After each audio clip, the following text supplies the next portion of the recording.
राज्याची आरोग्य यंत्रणाच कशी सलाईनवर आहे ही सांगणारी साम टीव्हीची ही एक्सक्लुझिव्ह बातमी आहे। राज्यात खेड्यापाड्यापर्यंत सेवा देणारी 108 रुग्णवाहिकाच अनफिट असल्याचं साम टीव्हीच्या या रिपोर्टमधून समोर आले।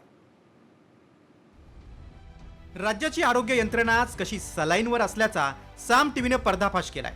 राज्यात खेड्यापाड्यापर्यंत सेवा देणारी 108 रुग्णवाहिकाच अनफिट असल्याचं साम टीव्हीच्या एक्सक्लुझिव्ह रिपोर्टमधून समोर आले। अत्यंत जुनाट रुग्णवाहिकेतून रुग्णसेवा सुरू आहे।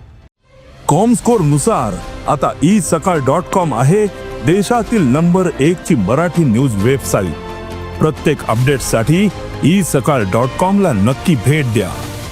11 वर्ष जुन्या या गाड्या आहेत। त्यांचा तब्बल 6 लाखाहून अधिक किलोमीटरचा प्रवास झालाय।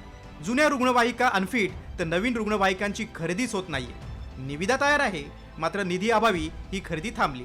आरोग्यमंत्र्यांनी याकडे तातडीने लक्ष देण्याची गरज आहे। राज्यातील 108 नंबरच्या रुग्णवाहिकांची नेमकी स्थिती काय आहे ते पाहूया। अंदाजे 17 कोटी लोकसंख्या आहे, त्यासाठी 2600 रुग्णवाहिकांची गरज आहे।